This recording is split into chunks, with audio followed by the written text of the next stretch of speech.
Hey, it's Claude Johnson here with GuitarControl.com, and I want to talk about one of my favorite guitar topics, pentatonics. So penta means 5, pentatonic is 5 tones. So if you have a pentatonic scale,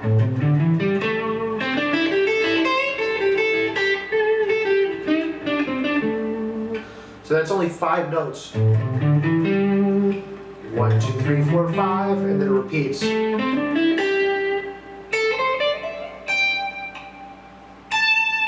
Back to the root, okay?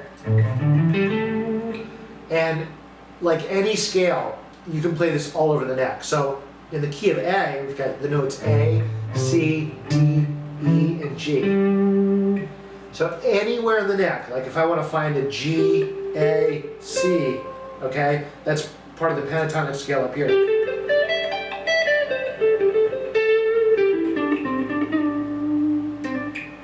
So, you know, there's all kinds of different patterns. I could play it, you know, like this. Or I could play this.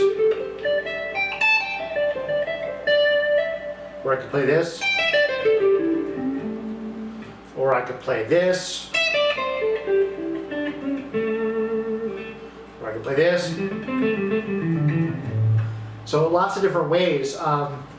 Generally, there's 5 basic patterns, and these basic patterns have 2 notes per string, okay? So the root one, or the most fundamental one, starts in the lowest string with your root of your scale on the low string, okay? So if we're in the key of A, then our root is A, which is on the 5th fret of the low E string.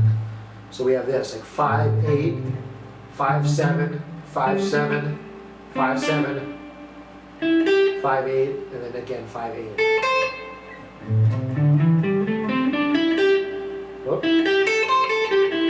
And I'm going to give you all 5 patterns. You can check the link in the video description if you'd like to see them written out. That's a great way to learn. But let me just keep going here. So now this pattern forms a certain shape. If I were to move this up to here, let's say starting on the 8th fret, okay, that's starting on C, and that's a C pentatonic. Okay? So that's all these shapes, because they're not using open strings. Everything is fretted. They're movable shapes. And so the movable shape concept applies to both scales and chords. So if I had like a, you know, let's say a C bar chord, I can move the same shape up. Now it's a D bar chord, same shape, right? Same with the scales. C shape, D shape, same shape, but just different position. Anyway, let's stick to the key of A. So that's the first one. The second one could go like this.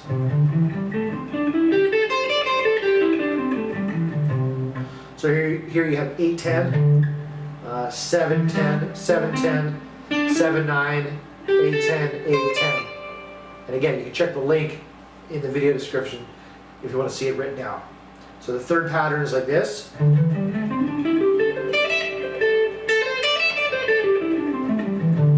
And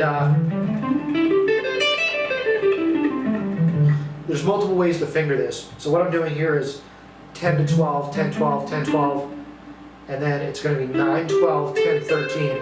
But I can either use my ring, first and ring finger, or I can use first and pinky. Doesn't really matter for right now, okay? So 9, 12, 10, 13, and then 10, 12 again. And then the next pattern is going to go 12, 15, 12, 15, 12, 14, 12, 14, 13, 15, 12, 15. And notice the root changes, okay? So here, the root's on your A string instead of here, okay? So if I go all the way down, that's an E note, it's not the root, okay? Anyway, last one is going to be up here. And again, you have a choice of fingerings. You can do like, well, let me give you the frets first. 15, 17, 15, 17, 14, 17, 14, 17, 15, 17, 15, 17.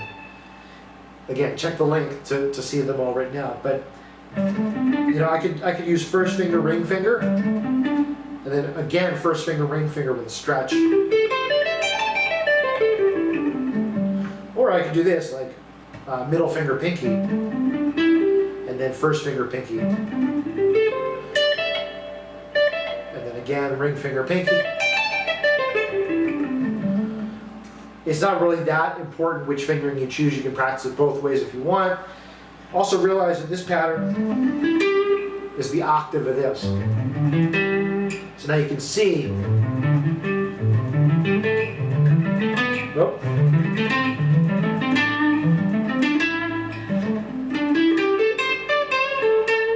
You can see how it stretches the whole fretboard. So the idea is not to get locked into these boxes and, like, you know, you're playing here, and then I'm going to go here. Although that's good practice, but really you want the freedom to be able to play